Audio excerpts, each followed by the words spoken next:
Hello friends, welcome back to my YouTube channel quick understanding with Niya. So friends, आज मैं आपको एक बहुत ही ज़्यादा इंटरेस्टिंग और मोटिवेटेड स्टोरी बताऊंगी और मैं उम्मीद करती हूँ कि आपको मेरी ये स्टोरी अच्छी लगेगी।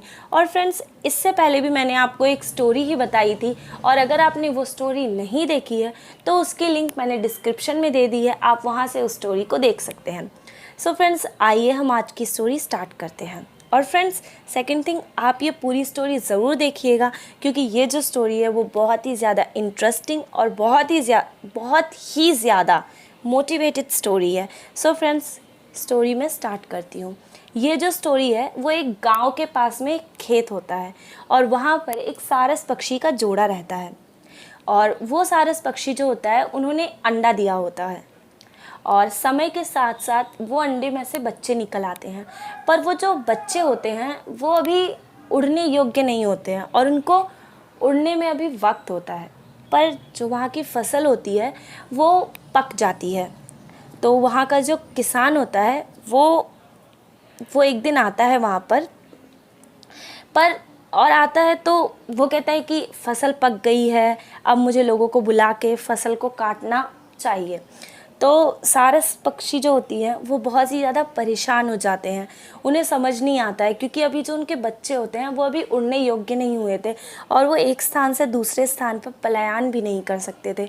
तो वो बहुत ही ज़्यादा दुखी हो जाते हैं। तो उनकी माँ कहती है कि बेटा, आज के बाद जब भी किसान आएगा यहाँ पर और वो जो भी बात करेगा तुम मुझे सब बात उसकी सुनोगे और तुम मुझे पूरी बात बताओगे।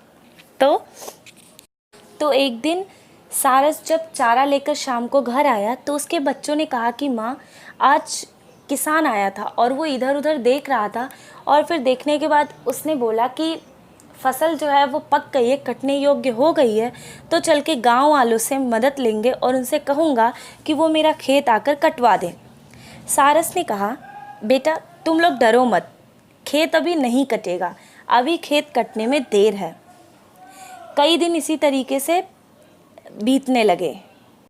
फिर एक दिन सारस शाम को जब घर आया तो उसके बच्चों ने फिर कहा कि माँ, अब हमें ना खेत को छोड़ देना चाहिए क्योंकि आज किसान फिर आया था और वो कह रहा था कि गांव वाले तो बड़े ही स्वार्थी हो गए हैं, वो तो हमारी अब बात ही नहीं सुनते हैं, वो लोग तो सिर्फ काम के वक्त ही हमें याद करते हैं, हमने उनसे मदद क्या मांगी, उन लोगों ने मदद नहीं की।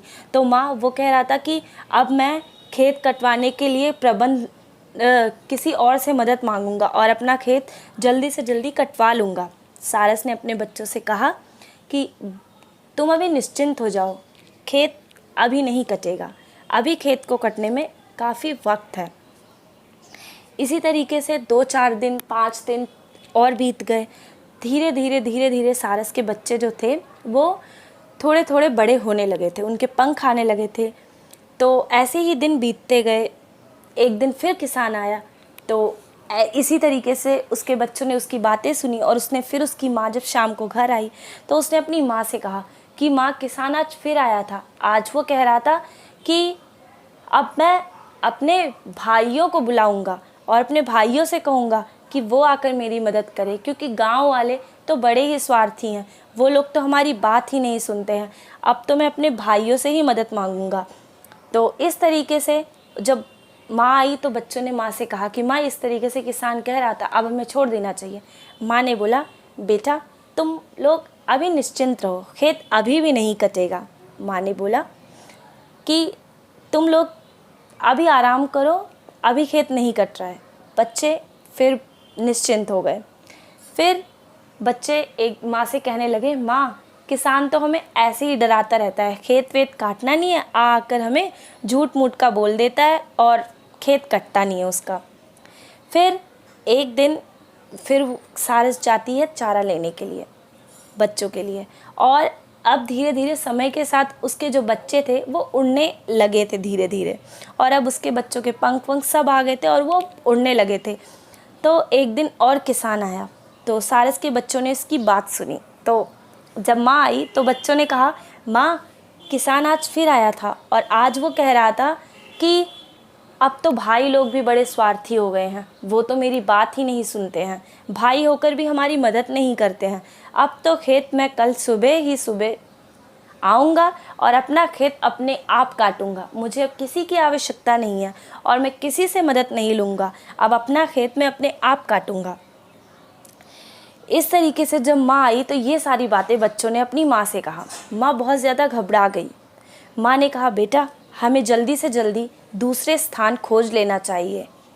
तो बच्चों ने कहा माँ आप परेशान मत हो, वो तो किसान झूठ मूठ का बोलता रहता है, वो खेत अभी भी नहीं कटेगा उसका, वो तो बस बोलता है झूठ मूठ का और कटता नहीं है खेत अभी नहीं कट रहा है। तो माँ ने बोला, नहीं बेटा, इस बार खेत उसका अवश्य कटेगा और हमें जल्दी से जल्दी ये स्थान छोड़कर दूसरे स्थान पर चले जाना चाहिए। तो आप लोग जल्दी से जल्दी तैयारी करो और हम इस स्थान को छोड़कर चले जाएंगे। तब बच्चे बोले, क्यों, इस बार खेत कट जाएगा, ये कैसे हो सकता है माँ? तब सारस ने कहा, किसान जब तक गांव वालों, भाइयों और बाकी लोगों के भरोसे था, खेत कटने की आशा नहीं था। पर क्योंकि जो दूसरों के भरोसे कोई भी काम छोड़ता है उसका काम नहीं होता है, लेकिन जो स्वयं काम करने को तैयार होता है उसका काम रुका नहीं रहता है। किसान जब स्वयं कल खेत काटने वाला है तब तो खेत कटेगा ही।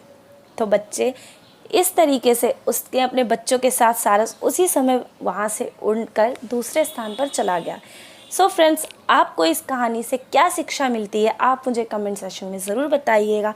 और फ्रेंड्स, ये जो स्टोरी थी वो एक सारस के द्वारा हम इंसानों को शिक्षा था कि हमें अपने काम करने के लिए कभी भी दूसरे पर डिपेंड नहीं रहना चाहिए, क्योंकि हम जब तक दूसरों पर डिपेंड रहेंगे हम अपना काम कर ही नहीं पाएंगे।